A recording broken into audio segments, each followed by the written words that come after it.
আসসালামু আলাইকুম প্রিয় বন্ধুরা, এই যে এখন এই গামলায় করে ধান ফেলানো দেখছো, এইটা কিন্তু আমরা ইরি ধানের পাতো ফেলাচ্ছি। আর এই ধান আমরা প্রতি কাঠায় 8 থেকে 10 কেজি করে ফেলাবো। এটি কিন্তু রড মিনিকেটের বীজ ধান।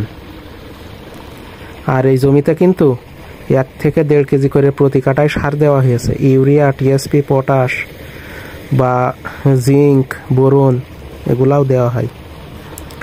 আর 7-8টা চাষ দেওয়া হয়েছে, আর 3-4 পালা বাঁশই দেওয়া হয়েছে। সুন্দর কাদা হয়েছে। আর এই যে পাশে দেখছো, এটা কিন্তু সাবমার্সিবল মোটর। তবে আপনাদের যদি সামর্থ্য থাকে আর অনেক জমি থাকে স্কিমে, তাহলে এরকম সাবমার্সিবল মোটর করতে পারেন, তাহলে অনেক লাভ হবে। কারণ এই মোটরে অনেক পানি ওঠে।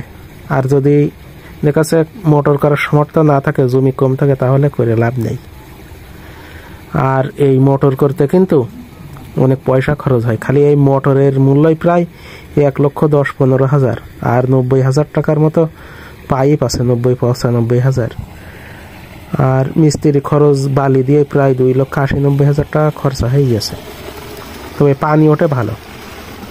আর যদি নো ভোল্টেজ পাই, তাহলে এই মোটর নষ্ট হয়ে যাওয়ার ভয় থাকে। এই কারণে এই ট্রান্সমিটার লাগানোর প্রয়োজন হয় ভোল্টেজ না পেলে।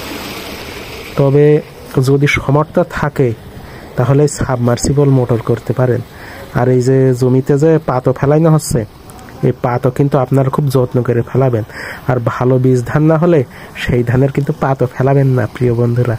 তাহলে কিন্তু ওই পাতো যদি ভালো না হয়, ধানের ফলন হয় না।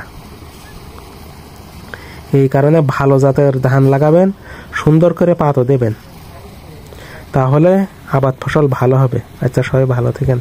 আল্লাহ হাফেজ।